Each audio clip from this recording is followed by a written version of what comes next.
Hermanos, como ustedes recordarán, hemos estado viendo ya hace un par de semanas, unas 2 o 3 semanas, creo, empezamos este estudio. Y nuestro estudio dice, entendiendo el día del Señor. Y el propósito de este estudio es que de diferentes lugares, de diferentes ángulos, podamos ver la importancia de este día. Es importante y hemos comenzado resaltando la importancia que tiene la vigencia del cuarto mandamiento y de la ley moral en sí.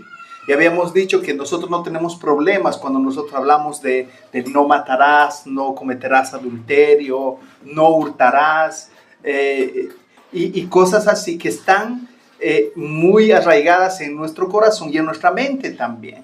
Pero cuando llegamos al cuarto mandamiento, tenemos cierta reticencia con respecto al cuarto mandamiento, como si pareciera que ese cuarto mandamiento pasó de moda y ya no está vigente. Entonces, hermanos, la comprensión de la vigencia de la ley moral para el creyente es vital. Entonces, por esta razón, vimos las objeciones que se levantan en contra del día de reposo y están muy relacionadas con las objeciones justamente a la vigencia de esta ley moral, las cuales hemos respondido anteriormente. Y hemos dado 3 ejemplos, 3 consideraciones en aspectos importantes que la palabra del Señor nos muestra. Hemos tomado 2 capítulos prácticamente, parte de 2 capítulos del libro de Hebreos, donde esta parte nos muestra que, como ejemplo, pone al pueblo de Israel que ellos vivían esperando el reposo de Dios. Nosotros hemos sido redimidos por la sangre de Cristo y hemos entrado en el reposo de Dios, pero a su vez hay un reposo por venir. Todavía la obra no está completa. Esperamos nosotros, los que aún vivimos, la segunda venida de Cristo. Ahora hemos visto como segundo aspecto las enseñanzas del Señor Jesús. El Señor Jesús enseña con respecto al día de reposo y hace dos menciones muy importantes que nosotros las debemos considerar. Primero, el día de reposo, dice el Señor en uno de los pasajes que leímos, fue hecho para el hombre y no el hombre para el día de reposo. Y esto tiene mucho valor para el entendimiento que podamos tener. Y la segunda cosa que Él dice, y principalmente importante, es de que Él es el Señor del día de reposo. Y esto es importante porque nosotros podemos entender, muchas veces vemos que el Señor está siendo confrontado por hacer cosas aparentemente contrarias a la ley. Pero nosotros vemos en toda la Escritura que Él fue el único que cumplió de manera perfecta toda la ley. Él dice, yo no he venido a abolir la ley, sino a cumplirla. Y Él fue el único capaz. Entonces, Él confrontó a los fariseos, que eran los que estaban pendientes de Él, queriendo ver cualquier mínima cosa para acusarlo. Y Él los confrontó y les dijo, esto no es así. Ustedes han amontonado un montón de leyes humanas sobre la ley de Dios, que era una ley básicamente de amor. Entonces, hermanos, esto es importante que nosotros podamos verlo. Ahora, también tenemos el ejemplo apostólico, que era la tercera postura que habíamos nombrado. En diferentes versículos podemos ver cómo los apóstoles nombraban el primer día como el día dedicado al Señor. Ahora, hermanos, la pregunta cabe, ¿es esto así? El Nuevo Testamento nos dice que ya no debemos guardar el día de reposo. ¿Esto es realmente así? ¿El Nuevo Testamento enseña que ya no hay que guardar un día? No. Y realmente la pregunta la vamos a ir respondiendo. La respuesta efectivamente es no. Pero vamos a ir respondiendo desde diferentes puntos de vista. Y para responder estas preguntas debemos recordar 4 principios básicos. Y digo recordar porque los hemos visto anteriormente. Estos principios básicos, el primero es algo fundamental. Dice, no, la Biblia no se contradice. El primer capítulo de nuestra confesión de fe, y lo hemos estado nombrando constantemente porque es importante que nosotros podamos ver esto. El primer capítulo de nuestra confesión de fe, en su primer párrafo, en su primer enunciado, lo primero que dice es lo siguiente: las Sagradas Escrituras constituyen la única regla suficiente. No solo eso, dice segura, y no solo eso, e infalible de todo conocimiento, fe y obediencia salvadora. Entonces, hermanos, siempre debemos partir de este principio. No hay tal cosa como que, bueno, en ciertas situaciones es así, pero en otras situaciones no. Recordemos que la palabra del Señor nos presenta verdades absolutas. Nos dice, tú vas a ser bendecido si tú haces esto. Por ejemplo, busca el reino de Dios y su justicia, y todas las cosas os serán añadidas. ¿Cuál es la condición para poder tener toda la bendición de parte del Señor? Es poder buscar el reino de Dios y su justicia. Entonces, siempre recalcamos que la palabra de Dios es nuestra máxima autoridad. Es a través de la palabra de Dios revelada a través de la Biblia que podemos ser guiados, podemos ser corregidos cuando hay error. Por eso yo les decía, podemos tener muchos pensamientos acá, podemos venir de muchos contextos, incluso religiosos. Pero ¿qué es lo que estamos intentando hacer a través de todas las enseñanzas? De poder entender de que la Biblia es la que tiene la verdad. Entonces, al ser la Biblia el juez supremo ante toda controversia, es ella la que debe responder y resolver cualquier tipo de objeción. ¿Se acuerdan que estuvimos hace unos meses con el pastor Jorge y había muchas preguntas? Decía, pero el hermano ungido de no sé cuánto hacía así. Y el pastor respondió y dijo, hermano, este hermano no está por encima de las Escrituras. No está por encima de la palabra. Nosotros podemos ver una práctica en, no sé, voy a poner nombres, John MacArthur, Sugel Michelin, pero si están en contra de lo que dice la palabra del Señor, no son bíblicas. Entonces, ¿estamos de acuerdo en esto? ¿Alguna duda? No. Segundo punto, debemos dejar que la Biblia se interprete a sí misma, y eso es un principio básico de hermenéutica, que la palabra misma se interpreta así. Para esto debemos considerar todo pasaje, y lo hemos visto cuando hemos estudiado cómo estudiar la Biblia. Hemos visto, ¿se acuerdan? Durante muchos domingos hemos comenzado a ver cómo estudiar un libro de la Biblia, cómo estudiar un capítulo de la Biblia, cómo estudiar un pasaje de la Biblia, cómo estudiar un versículo de la Biblia.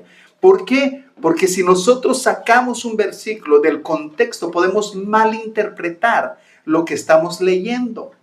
Jamás leemos una carta, por decir, y comenzamos desde la mitad, porque nos estaríamos perdiendo de todo el relato completo que dice la carta. No se trata solo de buscar palabras en el original. Y esto es bueno, hermanos. Es bueno poder ir al original y poder ver qué significa esta palabra en griego. Por ejemplo, hay una palabra que no la entiendo muy bien o cuál es el verdadero significado de esa palabra. Por ejemplo, cuando a veces nosotros en nuestra Biblia leemos la palabra amor, muchas veces tenemos que ver a qué tipo de amor se está refiriendo. Porque tenemos el amor fileos, el amor ágape, el amor eros. Entonces, tenemos diferentes tipos de amor. Y solo lo podemos ver si vamos al original. Y eso está súper bueno. Pero recordemos, hermanos, que una palabra o una frase no nos va a dar todo el contexto de lo que nosotros estamos leyendo. A veces los intérpretes quieren apelar al significado de las palabras. Pero, hermanos, debemos otra vez, para estudiar algo, debemos ir al contexto. Entonces, hermanos, el tercer principio tiene que ver con el problema que se genera al malinterpretar los textos. El peligro de utilizarlos. Hay un peligro, hermanos, porque a veces utilizamos textos para defender nuestra posición. Pero, hermanos, nosotros no estamos aquí para defender una posición nuestra. Otra vez voy al primer principio, la palabra de Dios. la palabra de Dios que se interpreta a sí misma, y es la palabra de Dios la autoridad suprema en la cual nosotros debemos basar nuestra fe. Es por eso que nuestra confesión de fe comienza con este enunciado que acabo de decirles. Es la palabra de Dios, inerrante, infalible, en la cual nosotros basamos nuestra fe. Entonces, hermanos, podemos malinterpretar tratando de defender nuestra posición, o muchas veces malinterpretar tratando de atacar la posición de otro, porque muchas veces nosotros no solo defendemos nuestro punto de vista, sino atacamos el punto de vista de otra persona porque no se adecua. Y no podemos usar justamente la palabra del Señor de esa manera. Y esto es súper importante. No debemos utilizar los textos como si estuvieran a nuestro favor, indiferentemente cuál sea nuestra posición. No podemos acomodar la Biblia. Es por eso que en esta iglesia tenemos una predicación expositiva. ¿Qué hace la predicación expositiva? Expone todo el consejo de Dios. No intenta decir algo que la palabra del Señor no dice. Ajá, hay una necesidad. Vamos a estudiar acerca de los hermanitos que no llegan temprano, por ejemplo. Podemos hacer eso. Pero, hermanos, no precisamente podemos usar la Biblia como un ataque. Eso es lo que no debemos hacer.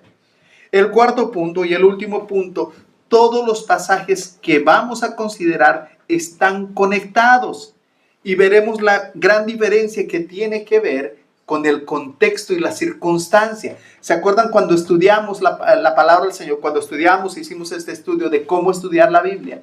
Lo primero que dijimos es de que la Biblia no es, yo escuché decir hace mucho tiempo, que la Biblia es una biblioteca, porque es un compendio de libros. Y tiene cierto sentido.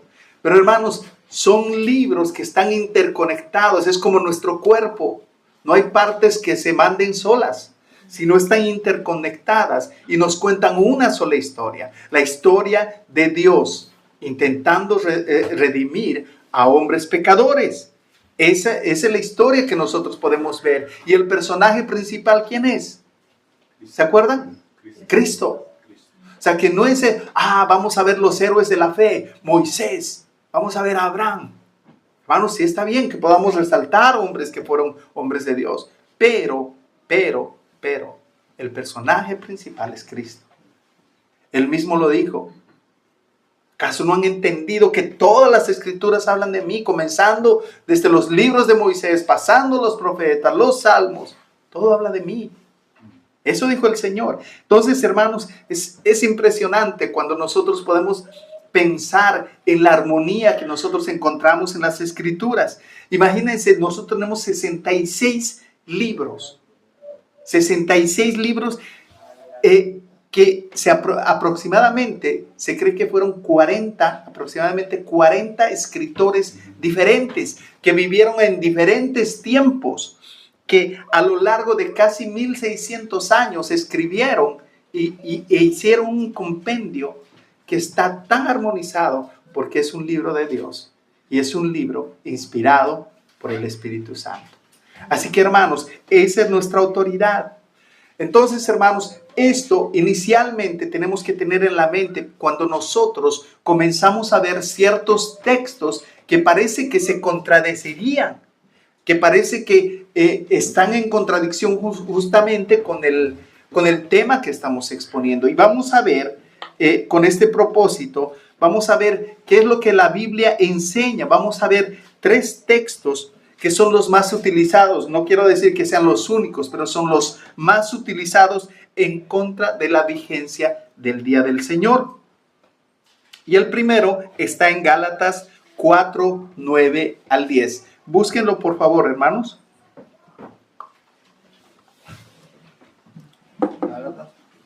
Gálatas 4, 9 y 10.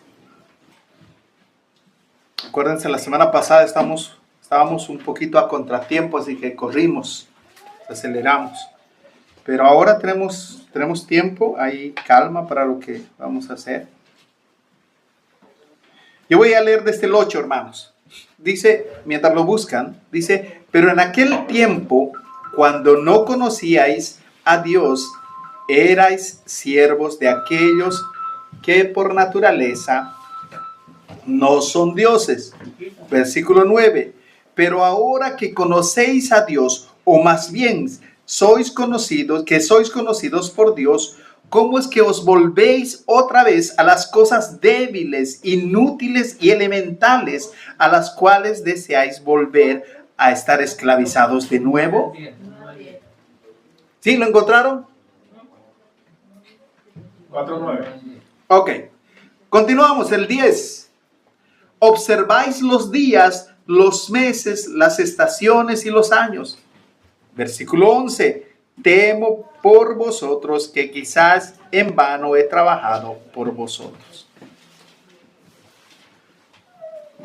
Amén, hermanos. Atiéndame. Ya no lo busquen. Ahora estamos hablando de objeciones en contra del día de reposo o el día del Señor. Muchos dicen, ajá, ahí está el pasaje en Gálatas, está claro. Dice que los que enseñan que hay que observar días, el día de reposo, son parte de aquellos que quieren esclavizarse o esclavizar a aquellos que son débiles en la fe. Esclavizarlos a cosas que son inútiles y rudimentarias o elementales en las que antes vivíamos. Eso está diciendo, es claro. Mucha gente dice esto. Pero hermanos, si vemos todo el contexto de lo que el apóstol Pablo está señalando, nos daremos cuenta de que no hay ninguna contradicción. Primero, vemos la conexión entre el judaísmo y la religión pagana que habían sido rescatados. Eso es lo que estamos viendo. En la carta a los Gálatas se muestra el desvío de las iglesias de Galacia que habían abrazado otra vez al permitir que las enseñanzas judaizantes sean adoptadas. ¿Qué era lo que pasaba? Si nosotros nos acordamos, cuando leemos Gálatas, vemos que Pablo fue muy duro en las expresiones que él tuvo para con ellos. Él les dijo, Gálatas insensatos, o sea, prácticamente Gálatas brutos. ¿Qué les está pasando? ¿Cómo es posible que ustedes no hayan podido entender el evangelio que se les haya predicado y quieran volver a buscar la salvación por obras?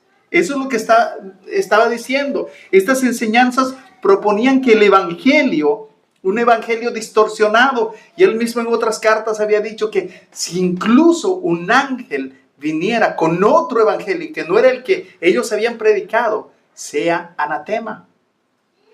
Pablo era tajante con estas cosas porque él había una necesidad en él de corregir el error que estaba pasando entre estos hermanos. ¿Qué era lo que pasaba? Recuerden que ya la iglesia, después de Cristo, la iglesia estuvo conformada por judíos y por gentiles.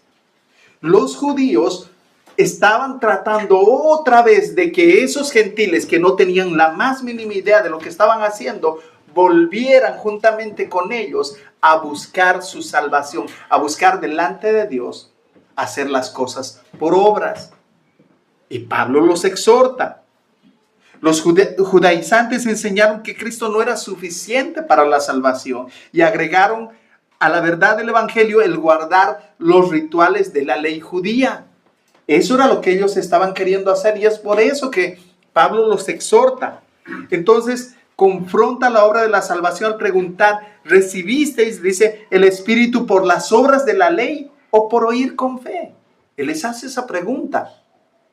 Es como si yo les preguntara, hermanos, ¿por qué somos salvos? Porque trajimos para el cafecito, limpiamos la iglesia, somos buenos cristianos, o por fe. Y la respuesta es obvia.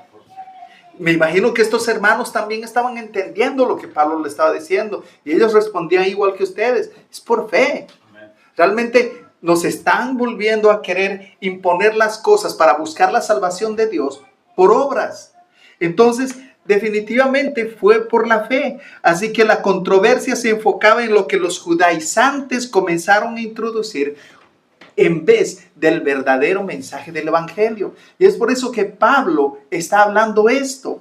En los versículos 8 al 11 observamos que el apóstol confronta la esclavitud a la que estas enseñanzas los llevaban. Pablo les dice, ustedes han sido libres ya de este yugo de poder estar buscando por sus propios medios salvarse. Cristo es suficiente para que ustedes puedan llegar a la salvación. Eso es lo que está diciendo. ¿Y por qué?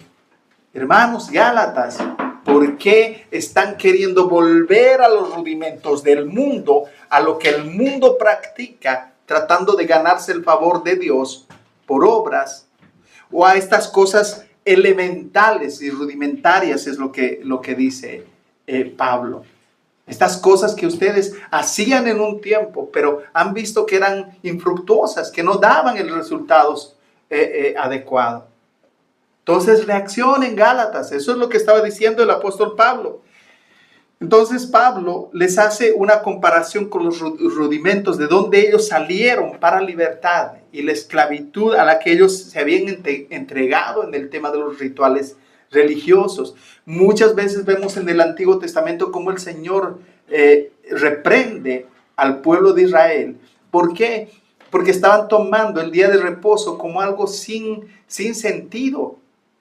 Ellos estaban presentando incluso ofrendas. Y hay un libro, el de Malaquías, si no me equivoco, que es un libro donde confronta totalmente, porque traían incluso ofrendas que eran desperdicios, que Dios no las aceptaba. Entonces, vemos cómo esto tiene mucha importancia en lo que Pablo está diciendo. Entonces, hermanos, por ende podemos concluir que el tema a tratar no era si debían guardar o no un día u otro, sino que estaban añadiendo algo que era un ritual anteriormente para alcanzar la salvación.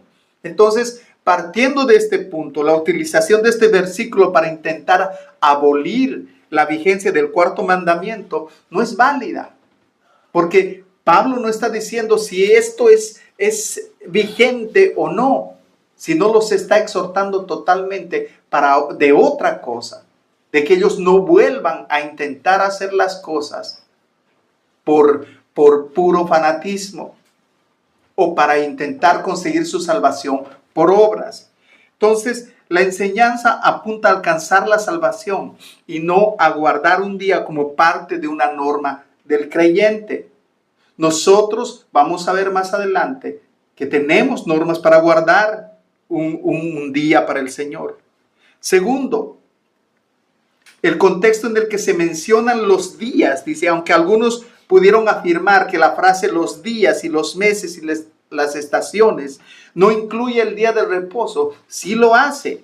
Y creemos que realmente hay una vigencia porque no está sosteniendo esto, otra vez, no se está sosteniendo esto para salvación, sino para explicar que ellos no deberían, hablando de los Gálatas, volver a los rudimentos de los cuales habían salido. Entonces, hermanos, el segundo versículo, vamos a buscar Colosenses capítulo 2 y vamos a leer el 16 y el 17.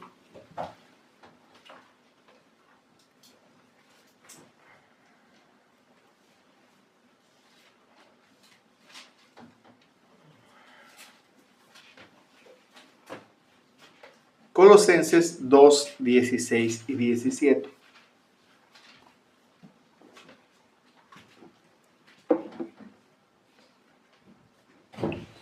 Muy posiblemente yo estoy leyendo otra versión, pero síganme, hermanos, en esos dos versículos.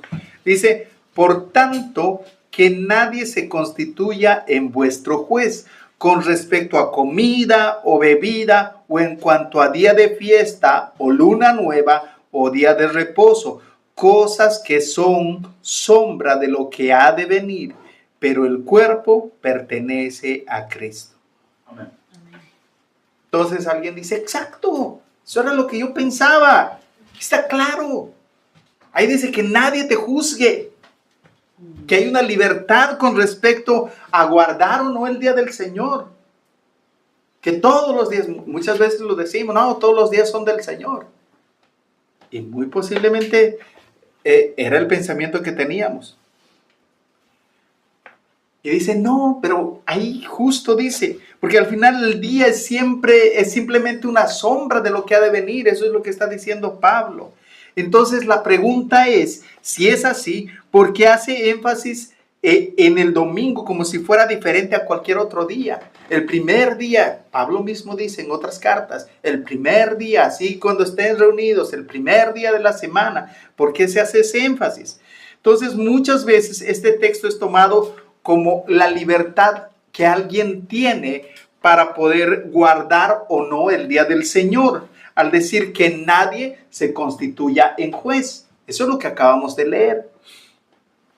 Hay algunos que incluso, aunque no se niegan a participar del día domingo como el día del Señor, pero aún así no están de acuerdo en que ese día sea un día separado por Dios.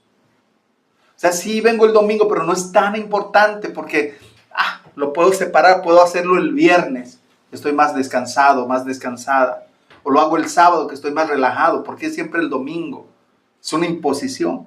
Entonces, hermanos, necesitamos en realidad entender qué dice el texto para no pensar de esta manera. Porque muchas veces si leemos estos dos versículos, simplemente podemos estar de acuerdo con que, dice que nadie te juzgue. Y ahí dice día de reposo, que nadie te juzgue con respecto al día de reposo. Entonces, hermanos, este pasaje no es una disputa entre dos creyentes. Esto es importante. No es una disputa entre alguien que quería guardar el día de reposo y alguien que no. Entonces, lo que vamos a ver es que Pablo otra vez está hablando en contra de falsos maestros que estaban enseñando algo que ellos, que los apóstoles, no habían enseñado. Y como dijimos, vamos a ver el contexto que rodea estos versículos. Entonces observamos, y yo quiero que me sigan en la lectura, voy a leer desde el versículo 8 del capítulo 8. Es una lectura extensa. ¿Lo tenemos? 8, del versículo 8 en adelante. Colosenses 8.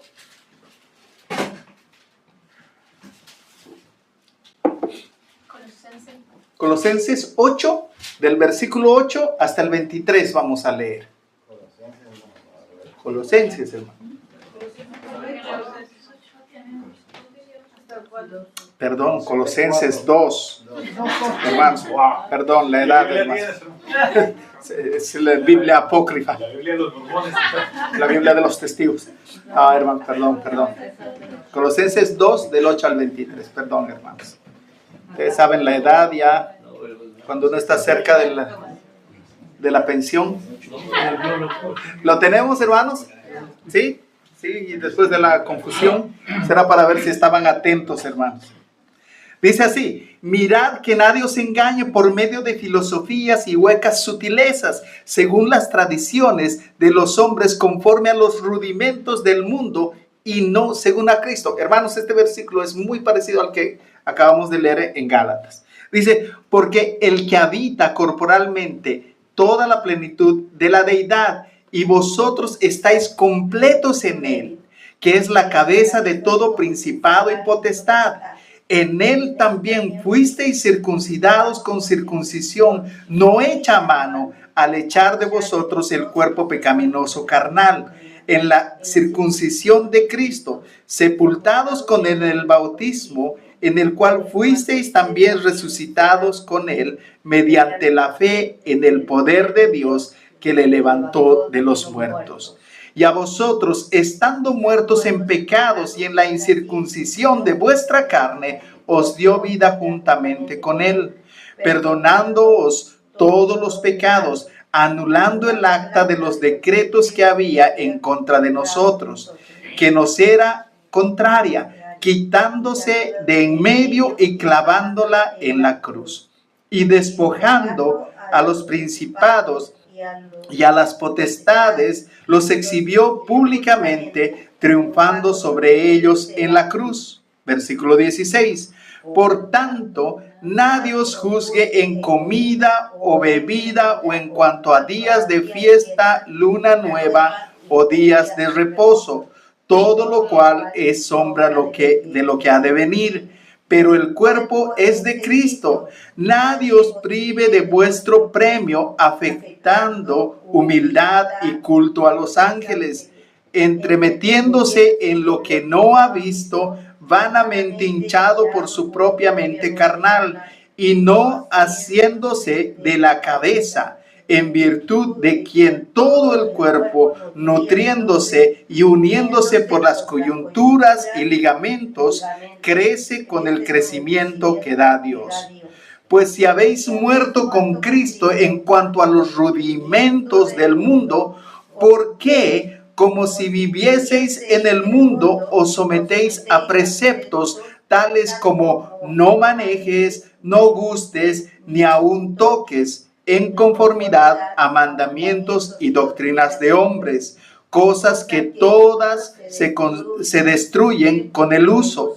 Tales cosas tienen a la verdad cierta reputación de sabiduría en culto voluntario, en humildad y en duro trato del cuerpo, pero no tienen valor alguno contra los apetitos de la carne. Entonces, hermanos, hemos leído esta porción extensa y podemos ver que no era una discusión otra vez entre creyentes para saber si había un día para guardar o no. Más bien era una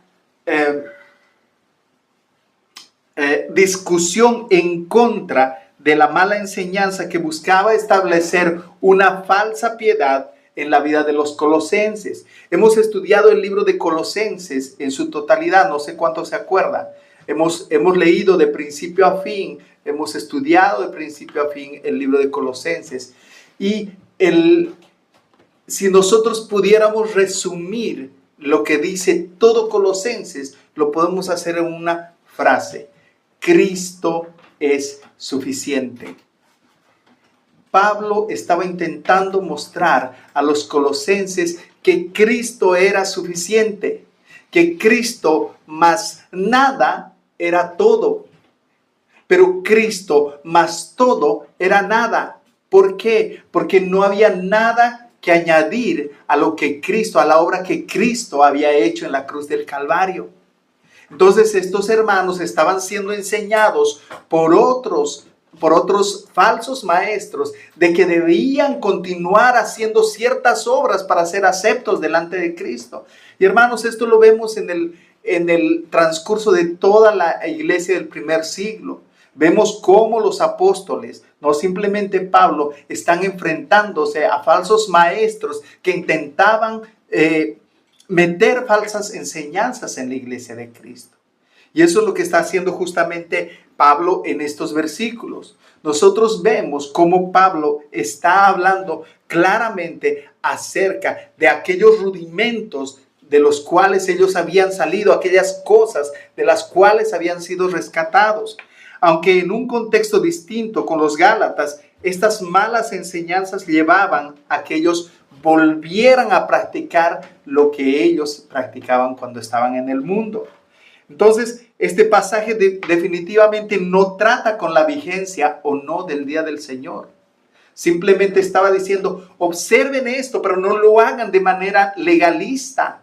O sea, si hay cosas que son buenas, y al último dice, hay cosas que sí, pero definitivamente no aprovechan. El que yo me pueda abstener, por ejemplo, de comer 1 o 2 días, eso va a aprovechar a mi cuerpo, pero espiritualmente no tiene ningún tipo de relevancia. Si yo no lo hago con un propósito delante del Señor, eso se llama dieta. Y eso lo hace un pagano, lo hace un cristiano, o lo puede hacer incluso un ateo. Y eso definitivamente puede aprovechar a mi cuerpo.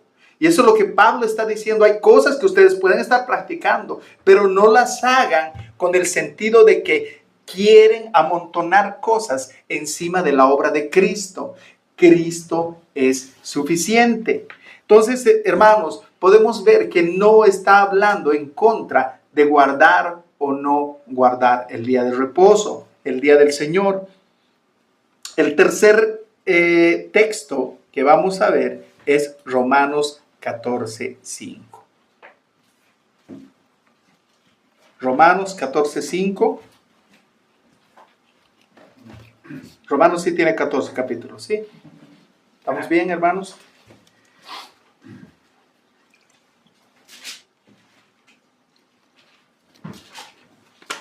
Romanos 14:5 dice de la siguiente manera, dice, uno juzga que un día es superior a otro juzga iguales todos los días. Cada cual esté plenamente convencido según su propio sentir.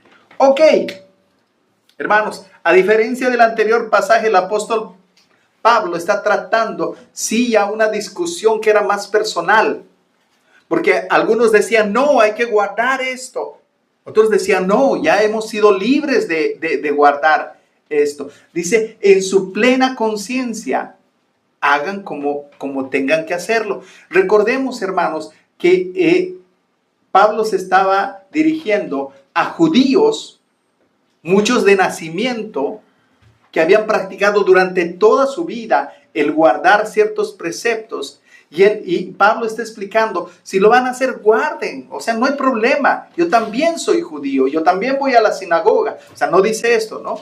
Pero recuerden que cada vez que él visitaba un lugar, lo primero que hacía era ir a la sinagoga. ¿Para qué? Para mostrar el evangelio. Era el lugar donde podía predicar el evangelio con libertad. Entonces, hermanos, él está diciendo, miren, si ustedes son judíos y han tenido estas costumbres, háganlas. No juzguen a los demás. No intenten que los demás hagan lo mismo que ustedes están haciendo. Si para unos esto es importante, está bien. Y si para otros esto no es importante, está bien también. Por eso dice, uno juzga que un día es superior a otro juzga iguales todos los días. Cada cual esté plenamente convencido según su propio sentir. Entonces, el tema de este versículo no es el énfasis del día del Señor, sino las dificultades entre los judíos y los gentiles. Y ellos tenían que afrontar en su convivencia propia. Es lo mismo que muchos de nosotros ahora podemos estar enfrentando, y ha habido cosas, ¿no? Pero hermanos, ¿por qué no estamos cantando los coritos antiguos, esos que, me llevaban a la presencia del Señor? Hermanos, hay una enseñanza, la palabra del Señor nos muestra cómo Dios quiere ser alabado. O hermanos, ¿por qué no por qué no hablamos en lenguas aquí? Yo vengo de una iglesia donde se habla en lenguas. Hermanos, la palabra del Señor nos dice esto y creemos que no estamos en la vigencia de estos puestos. Creemos en esto. Entonces, hermanos, es importante que nosotros podamos, pero hermano, alguien puede decir, pero hermano, yo hablo en lenguas. Gloria a Dios. O alguien puede decir, pero a mí me encanta escuchar a alguien. Hermano, y hemos sido claros. Hermanos, estamos hablando de la adoración aquí, en la congregación, la adoración congregacional. Ahora, tú tienes la libertad de poder escuchar al cantante que tú gustes en casa. Pero definitivamente, y yo hablaba con las hermanas el día jueves, con las hermanas que están rumbo a la membresía, yo les hablaba que de alguna manera, o sea, no puedo entender el evangelio. Por ejemplo, ¿qué es adoración? Hemos visto que era adoración. Y les voy a poner este ejemplo. No puedo entender qué es adoración y poder decir, ok, esto es adoración, pero eso es para la iglesia. A mí me encanta escuchar los coritos de, no sé, Marcos Witt o no sé de quién. Me encanta escuchar. Debe haber cierto criterio, o sea, debo entender con cierto criterio que hay cosas que no me edifican, simplemente son gustos propios. Sí me dejo entender, son gustos propios. Hermana Erika. Pero en casa sí puedo hablar en lengua, porque a mí me edifica hablar en lengua. Por supuesto que sí, hermana. Hay libertad en eso. ¿No? ¿Qué te puedo decir, hermana? No hables en lenguas, no. Pero sí hemos hablado acerca, el pastor Jorge especialmente ha sido muy enfático en el tema del hablar en lenguas. ¿Y qué dice la Biblia? ¿Qué dice la Biblia? Ahora, yo puedo decir, ok, yo hablo en lenguas en casa, pero no es el tema. No quiero saltarme del tema, no estamos tratando ese tema. Pero simplemente, yo puedo decir, yo hablo en lenguas en casa y eso me edifica. Ok, ¿cómo se ve en tu vida? Esa es la pregunta. ¿Cómo te edifica? Edificarme es, o sea, me ayuda a crecer. Cuando hace un año, cuando yo no hablaba en lenguas, o sea, yo era un cristiano que prácticamente ni asistía a la iglesia, no me gustaba estar en los cultos, pero hablando en lenguas eso me ha edificado y ahora entiendo mejor las verdades del evangelio. Eso se tiene que ver en la vida. Sí. Ahora, en este aspecto, hermanos, nosotros, hermano Daniel. Sí, digamos, hermanos, que hay libertades, pero si tú vas a ser miembro de esta iglesia no puedes practicar esas cosas aquí en la iglesia, porque generalmente toda la iglesia se opone al hecho de que las lenguas estén vigentes. Lo entendí. En el sentido de que las lenguas, cuando la vemos en el libro de Hechos, las lenguas el Señor utilizó las lenguas para enseñarle idiomas a sus discípulos, para que fueran a predicarle a la gente en esos otros idiomas. ¿A qué idioma estás hablando tú? ¿Y a quién le vas a ir a predicar con el idioma que estás hablando? Esa es la pregunta que te queda. Es otro tema. Eso es otro tema. No, yo sé que es otro tema, hermano, pero digamos que... sí. Digamos que O sea, para entenderlo.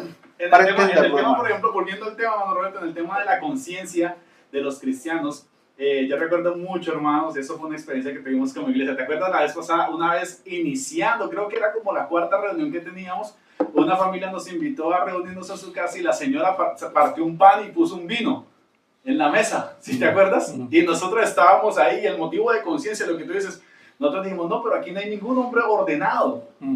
No podemos tomar la Santa Cena. Y la persona en su libertad, tuvo la libertad, dijo, no me acusa la conciencia que tomemos la Santa Cena nosotros, pero a nosotros sí nos acusaba la conciencia, por lo tanto nosotros no tomamos ese día la cena.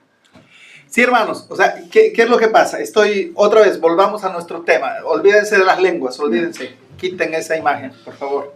Otro día vamos a hablar acerca de la vigencia o vamos a hablar de las lenguas después. Lo que yo quiero mostrar es que para los judíos era una lucha verdadera, hermanos, en ese tiempo, en sus conciencias, justamente lo que decía el hermano, porque ellos habían practicado toda su vida ciertas leyes ceremoniales que ellos tenían. Habían practicado toda su vida y era una lucha.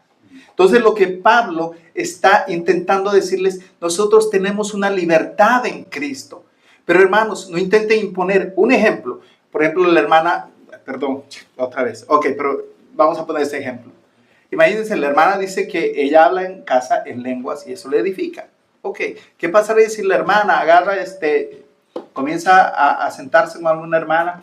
Manita, tú tienes que comenzar a hablar en lenguas porque la manera... No, yo estoy poniendo un ejemplo. Yo sé que no, solo estoy poniendo un ejemplo. O sea, ¿qué es lo que está diciendo Pablo? O sea, eso que sea para ustedes, porque sí se entiende que todos venimos de diferentes contextos. Sí se entiende que hay judíos y hay gentiles. Ahora, para muchos gentiles, la ley de Dios era realmente... no la conocían.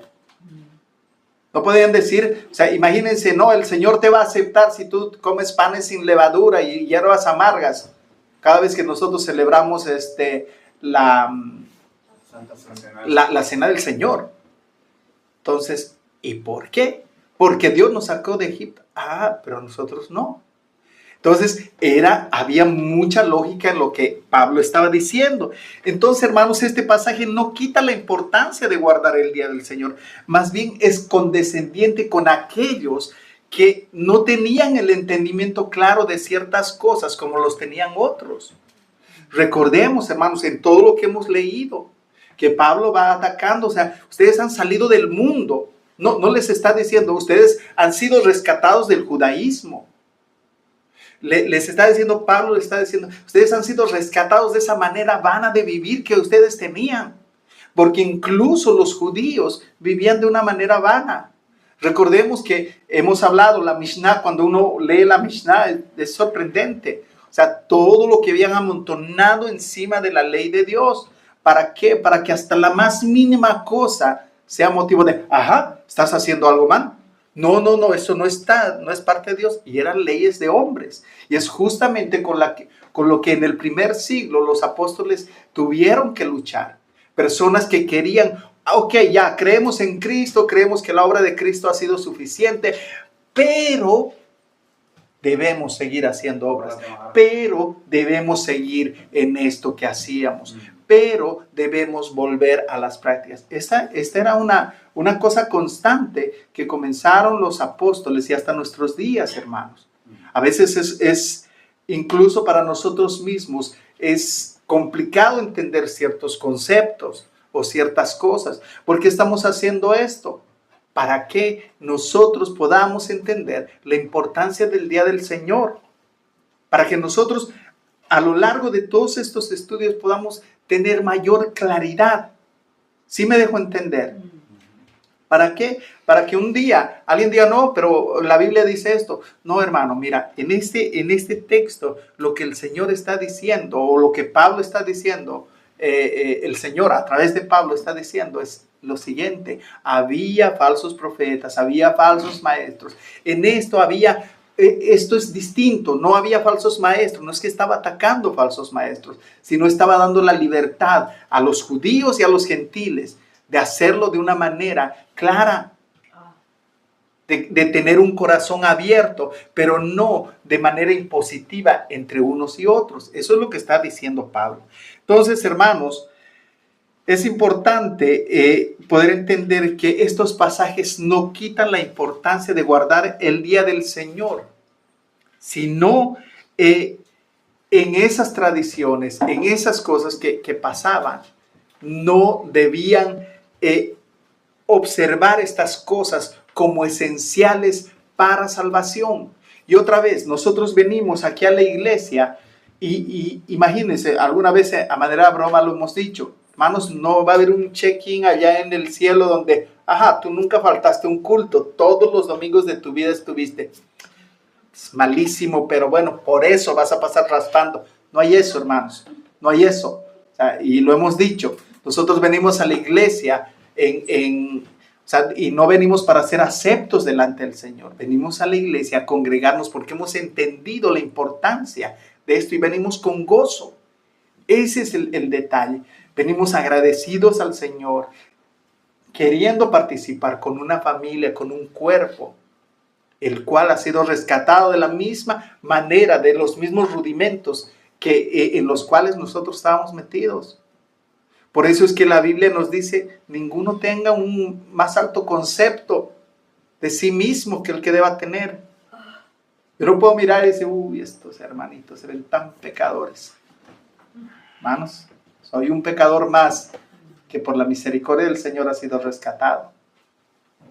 Y que por su gracia está siendo sostenido constantemente, porque tengo esa tendencia a pecar, tengo esa tendencia a ser jalado por mi carne constantemente. Es por eso que nos necesitamos los unos a los otros. Es importante que nosotros podamos entender la importancia en el poder guardarnos los unos a los otros en lo que estamos haciendo como iglesia local.